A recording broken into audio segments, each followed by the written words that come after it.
சென்னையில அரசு கல்லூரியில இளம்பெண் பாலியல் வன்கொடுமை செய்யப்பட்ட சம்பவம் தொடர்பாக கேண்டீன் உரிமையாளர்கள், மாஸ்டர் உட்பட 3 பேர் கைது செய்யப்பட்டிருக்காங்க. சென்னை நந்தனம் அரசு கலைக் கல்லூரியில 1000த்திற்கும் மேற்பட்ட மாணவ, மாணவிகள் படிச்சுட்டு இருக்காங்க.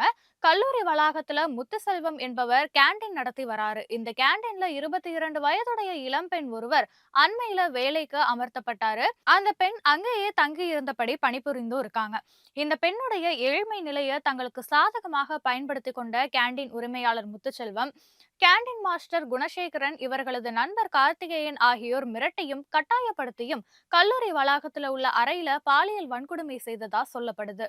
இது குறித்து அந்த பெண் அளித்த புகாரின் அடிப்படையில சைதாப்பேட்டை அனைத்து மகளிர் காவல் நிலைய போலீசார் பாலியல் வன்கொடுமை உட்பட பல்வேறு பிரிவுகள் கீழ வழக்கு பதிவு செய்து முத்துசெல்வம், குணசேகரன், கார்த்திகேயன் ஆகிய 3 பேரையும் கைது செய்து சிறையில அடைச்சிருக்காங்க. இந்த வழக்கு தொடர்பா மேலும் 2 பேரை போலீசார் தேடி வராங்க.